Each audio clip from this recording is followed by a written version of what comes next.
بسم اللہ الرحمن الرحیم۔ السلام علیکم دوستو، امید کرتا ہوں آپ سب لوگ خیریت سے ہوں گے۔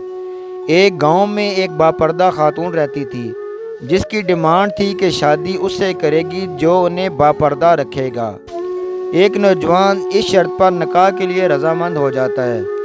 دونوں کی شادی ہو جاتی ہے، وقت گزرتا رہتا ہے، یہاں تک کہ ایک بیٹا پیدا ہو جاتا ہے۔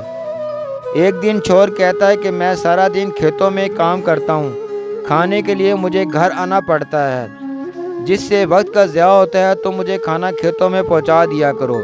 بیوی راضی ہو جاتی ہے۔ وقت گزرتے گزرتے ایک اور بیٹا ہو جاتا ہے، جس پر شوہر کہتا ہے اب گزارا مشکل ہے، تمہیں میرے ساتھ کھیتوں میں ہاتھ بٹانا پڑے گا۔ وہ باپردگی سے نیم پردے کے تک پہنچ جاتی ہے اور تیسرے بیٹی کے پیدائش پر اس کا شوہر مکمل بے پردگی تک لے آتا ہے۔ وقت گزرتا رہتا ہے، یہاں تک کہ اولاد جوان ہو جاتی ہے۔ ایک دن یوں ہی بیٹھے بیٹھے شوہر ہنسنے لگتا ہے۔ بیوی سبب پوچھتی ہے تو کہتا ہے کہ بڑا پردہ کرتی تھی، آخرکار تیرا پردہ ختم ہو گیا، کیا فرق پڑا پردے اور بے پردگی کا، زندگی تو اب بھی ویسے ہی گزر رہی ہے۔ وہ بولتی ہے کہ تو ساتھ والے کمرے میں چھپ جاؤ، میں تمہیں پردے اور بے پردگی کا فرق سمجھاتی ہوں۔ شوہر کمرے میں چھپ جاتا ہے۔ عورت اپنے بال بکھیرے رونا پیٹنا شروع کر دیتی ہے۔ پہلے بڑا بیٹا آتا ہے، رونے کا سبب پوچھتا ہے۔ ماں کہتی ہے تیرے باپ نے مارا ہے۔ بڑا بیٹا ماں کو سمجھاتا ہے کہ اگر مارا ہے تو کوئی بات نہیں، وہ آپ سے محبت بھی تو کرتے ہیں، آپ کا خیال بھی رکھتے ہیں۔ وہ سمجھا بجھا کر چلا جاتا ہے۔